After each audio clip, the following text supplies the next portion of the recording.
सत श्री अकाल दोस्तों। आज हम पहुंच चुके हैं लाल किला। लाल किला भारत की राजधानी दिल्ली में स्थित एक ऐतिहासिक किला है। इसका निर्माण मुगल बादशाह शाहजहां ने 1638 में करवाया था।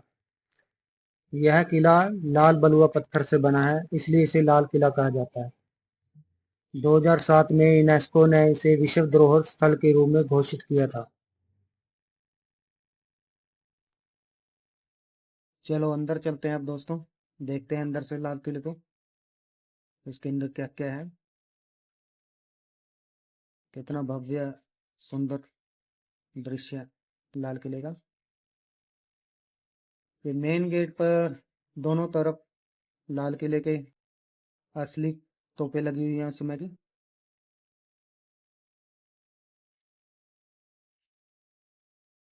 स्वतंत्रता दिवस और गणतंत्रता दिवस पर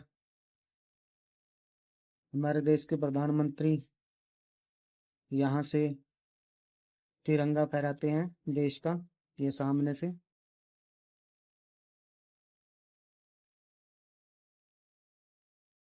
ये छत्ता बाजार है सामने।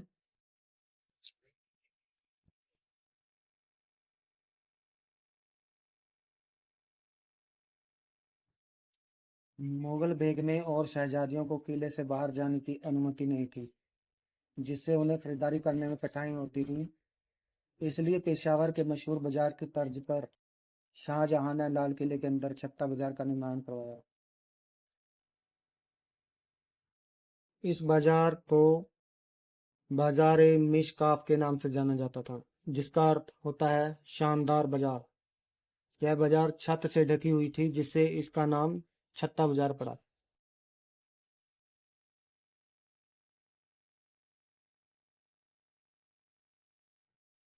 यहाँ पर आपको कीमती वस्त्र, आभूषण, इत्र, कालीन और अन्य वस्तुएं मिल जाएंगी। यहाँ की दुकानें मुगल शाही परिवार और उनके दरबारियों की जरूरतों को पूरा करती थी। और यहाँ पर अब लोग अपनी पसंद का कुछ ना कुछ लेकर जाते हैं। नौबत खाना आगे बाजार खत्म होने के बाद पड़ेगा, सीधा सा।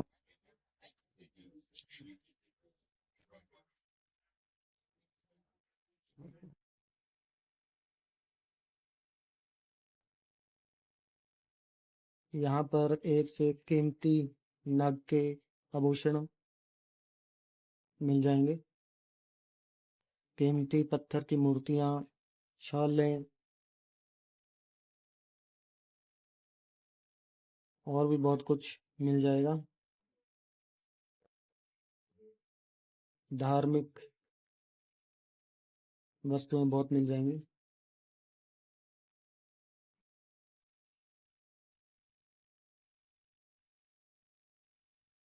इधर सामने संग्रहालय है, जहाँ पर स्क्रीन लगी हुई है, शो चलते हैं।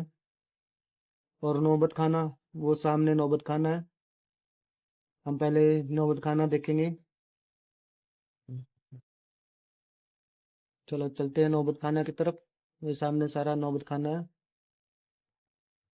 नौबत खाना, जिसे नकार खाना भी कहा जाता है, जहाँ समारोह और संगीत के दौरान वाद्य यंत्र बजाए जाते थे। इसका शाब्दिक अर्थ है ड्रम घर। यह एक ऐसा स्थान है जहाँ राजा, शासक या अन्य महत्वपूर्ण व्यक्तियों के आगमन पर या समारोह के दौरान संगीत बजाया जाता था। यहाँ की दरवाजों और दीवारों पर बहुत खूबसूरत नक्काशी की गई है।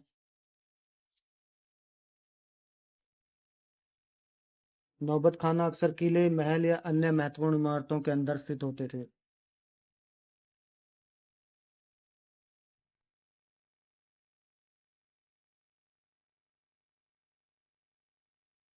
नौबत खाने पर बहुत खूबसूरती से डिजाइन किया गया है। चलो आगे चलते हैं, हम आगे जाकर देखते हैं क्या क्या आता है।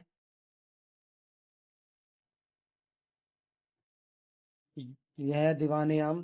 जो दिल्ली के लाल किले में स्थित है, एक विशाल सभागार है जहां मुगल बादशाह शाहजहां और उनके उत्तराधिकारियों ने आम जनता के सदस्यों से मुलाकात करके उनकी शिकायतें सुनते थे। यह स्थान मुगल बादशाहों के लिए आम जनता से बातचीत करने और उनकी फरियाद सुनने के लिए प्रयोग किया जाता था। दीवाने आम में एक सुंदर संगमरमर का सिंहासन है जिसे तख्ते ताउस कहा जाता है। ये सामने संगमरमर से बना हुआ तख्ते ताउस है और ये दीवाने आम लाल बलुआ पत्थर से बना हुआ है।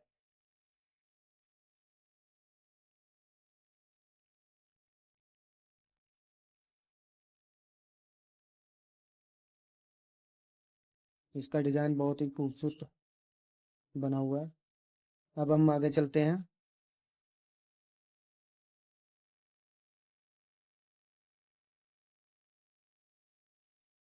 मुमताज महल शाहजहां की प्रिय पत्नी थी। उसके सम्मान में शाहजहां ने यह मुमताज महल बनवाया था। मुमताज महल शाहजहां की 13वीं पत्नी थी।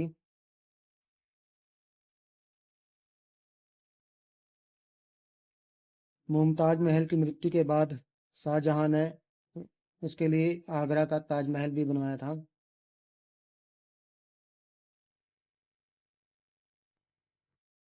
अब आगे चलते हैं दीवाने खास की तरफ। यह दिल्ली के लाल किले में एक कक्ष था जिसे 1648 में स्वागत समारोह के लिए बनाया गया था। यह वह स्थान था जहां मुगल सम्राट शाहजहां दरबारियों और राजकीय अतिथियों का स्वागत करते थे। इसे शाह महल के नाम से भी जाना जाता था। छत जो मूल रूप से चांदी और सोने से जड़ी हुई थी, जाटों और मराठों द्वारा साम्राज्य के लगातार वित्तीय संकटों के कारण नंगी हो गई थी। वर्तमान छत 1911 में स्थापित की गई थी। हाल के केंद्र से स्वर की धारा यानी कि नहर ए बहिश्ता बहती थी। ये नहरी बहिश्ता थी जो हाल के केंद्र से बहती थी। 1857 के भारतीय विद्रोह के बाद आंतरिक भाग पूरी तरह से लूट लिया गया था। सिंहासन, कालीन और अन्य सामान गायब हो गए। इसलिए आज हॉल पहले की तुलना में केवल एक हॉल बनकर रह गया है। दीवाने खास में मूलतः रूप से हाल के पश्चिम में दो बड़े बाड़े थे, एक रईसों के लिए और दूसरा निचले रैंक के लोगों के लिए।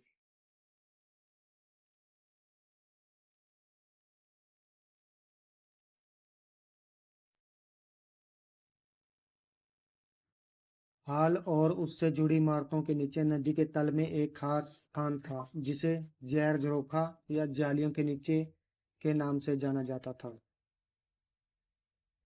लाल किले का रंग महल, जिसे रंगों का महल भी कहा जाता है, दिल्ली के लाल किले में स्थित है।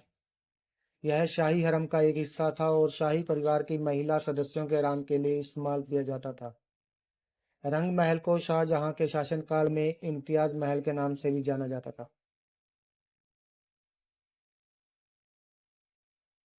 रंग महल दिल्ली के लाल किले का एक अभिन्न हिस्सा है जिसका निर्माण मुगल बादशाह शाहजहां ने करवाया था।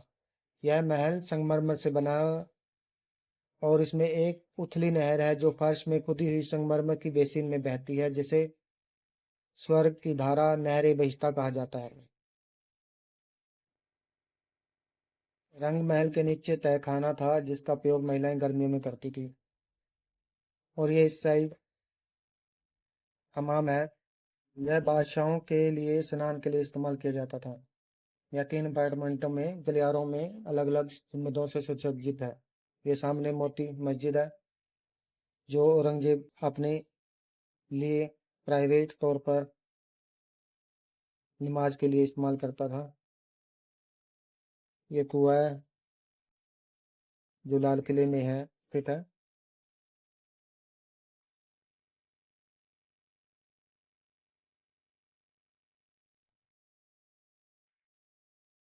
अब आगे चलते हैं दोस्तों, इसके ऊपर से देखते हैं क्या कुछ है।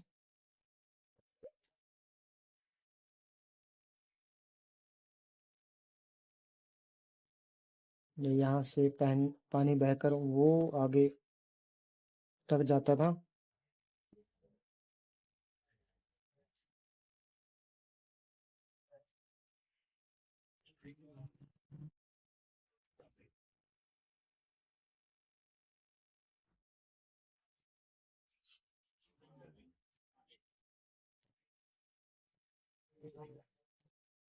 ये स्नानागार से दूसरी तरफ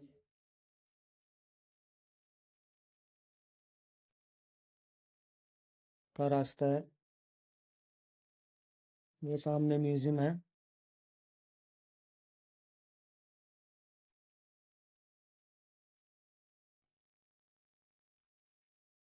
यहाँ पर सामने पानी चलता था और उसमें फुहारे लगे हुए थे। ये देखो, ये पानी के टैंक थे इसमें।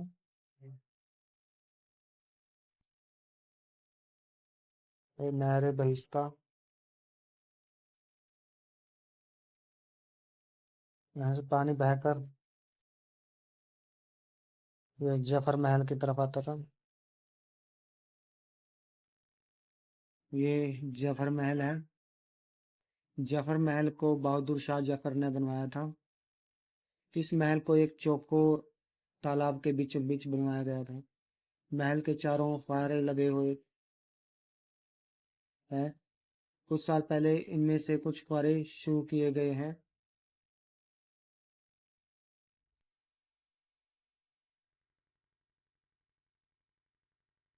नहर बहिश्ता का पानी यमुना नदी से लाया जाता था।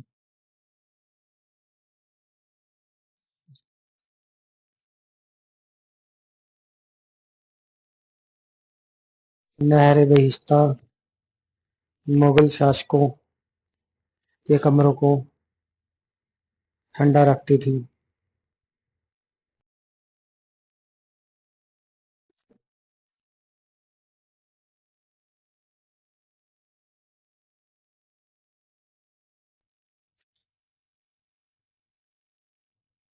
टी हाउस, यहाँ पर कभी कैफे हुआ करता था। ये और हिस्से हैं लाल किले के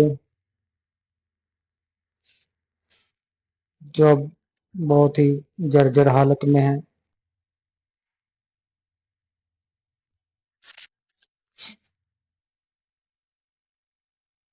लाल किले में दो मंडप सावन और भादो बनाए गए हैं, जिसे बादशाह शाहजहां ने बनवाया था और ये संगमरमर के बने हुए हैं। उत्तरी छोर पर सावन और दक्षिणी छोर पर भादो मंडप है और ये दोनों के बीच में एक विशालकाय जलाशय है।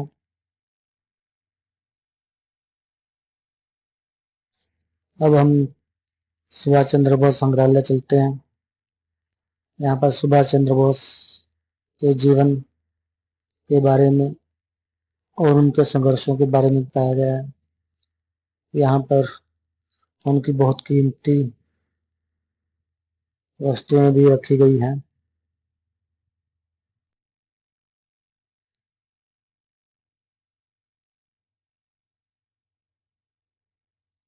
आजाद हिंद फौज के पहचान पत्र,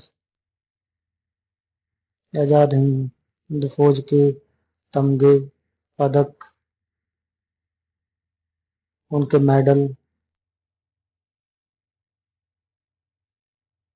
सुभाष चंद्र बोस की कुर्सी, ये सुभाष चंद्र बोस के परिवार की फोटो। यहाँ पर अपनी माँ के साथ बैठे हैं सुभाष चंद्र बोस।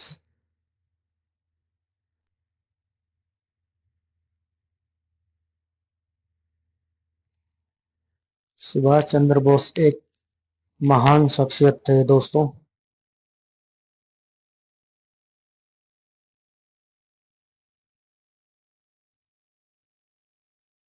ये सुभाष चंद्र बोस से रिलेटिव कई वस्तुएं पड़ी हैं।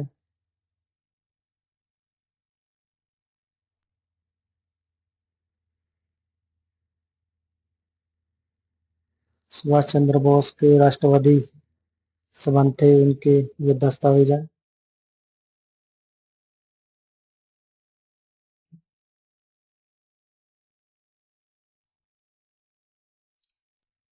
यहाँ पर सुभाष चंद्र बोस के बारे में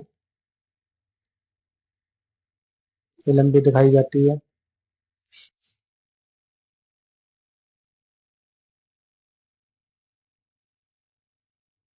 ये सुभाष चंद्र बोस जब ऊंचे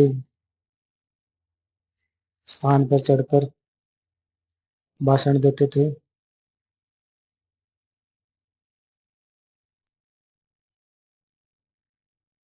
सुभाष चंद्र बोस ने जापानियों के साथ मिलकर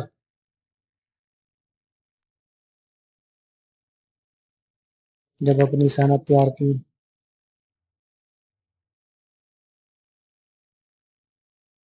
तब इंग्लैंड ने अपना अंडमान और निकोबार द्वीप खो दिया था।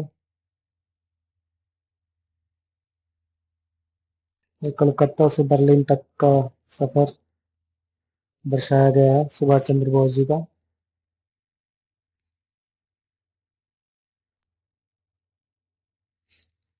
यहाँ पर सुभाष चंद्र बोस के बारे में बहुत कुछ बताया गया है दोस्तों, जिसके बारे में हम जानते भी नहीं।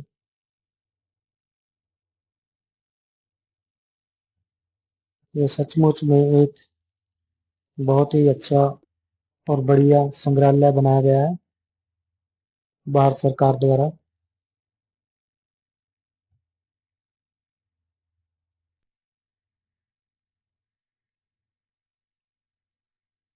सुभाष चंद्र बोस का संग्रहालय देखकर बहुत खुशी होती है। यहाँ है यादें जलियांवाला बाग। इस संग्रहालय में 13 अप्रैल 1919 को जलियांवाला कांड को दर्शाया गया है। याद है जलियां।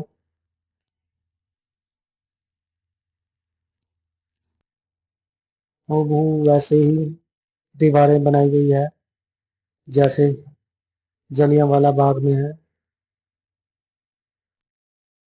ये ऐसे ही मेमोरियल बनाया गया है।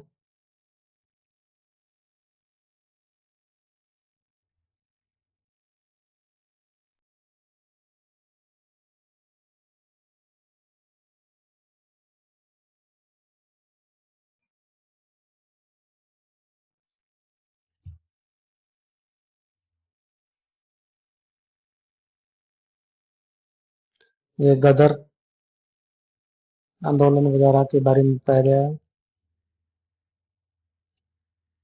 रतन देवी व्यथा के कुछ अंश।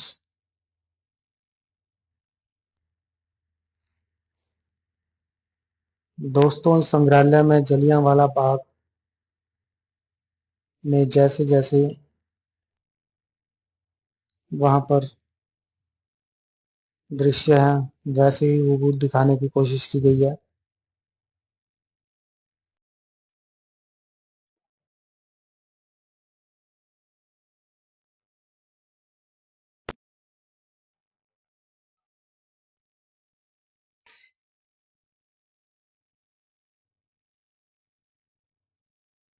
बयान है दर्द।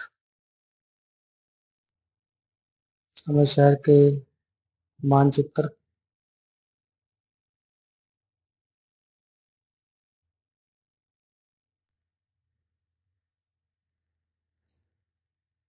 उधम सिंह जिन्ना जल ने डायर की हत्या की थी। अब फिर हम बाहर आ गए। सावन भादो के भा, ये सावन भादो का दक्षिणी छोर, ये भादो है।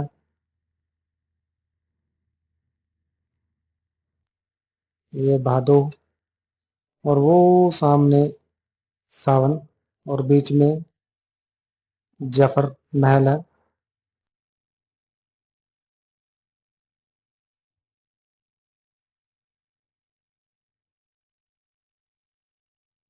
अब हम चलते हैं अगले संग्रहालय में जो 1857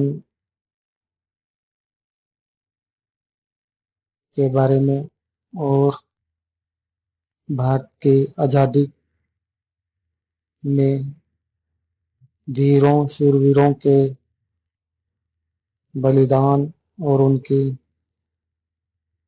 कथाओं को दर्शाता है। ये उस समय की तलवारें, तीर, ये बादशाह का नगाड़ा, ये उस समय के पत्थर जो होते थे,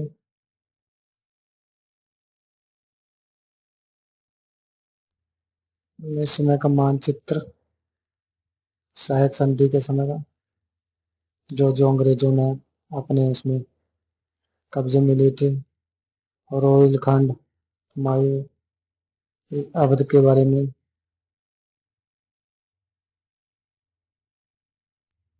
लखनऊ, राजस्थान, जो अंग्रेजों के समय था, मोहम्मद शाह जफर की तलवार,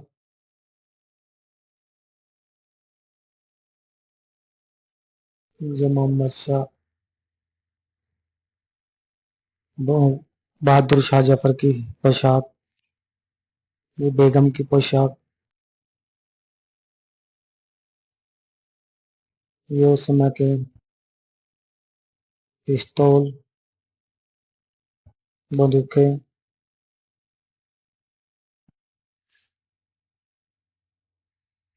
और कुल्हाड़ी और दूसरे हथियार जो समय युद्ध में काम आते थे।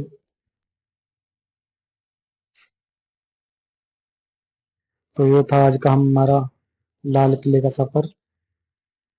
आपको ये लाल किले का टूर कैसा लगा हमें कमेंट में जरूर बताएं दोस्तों,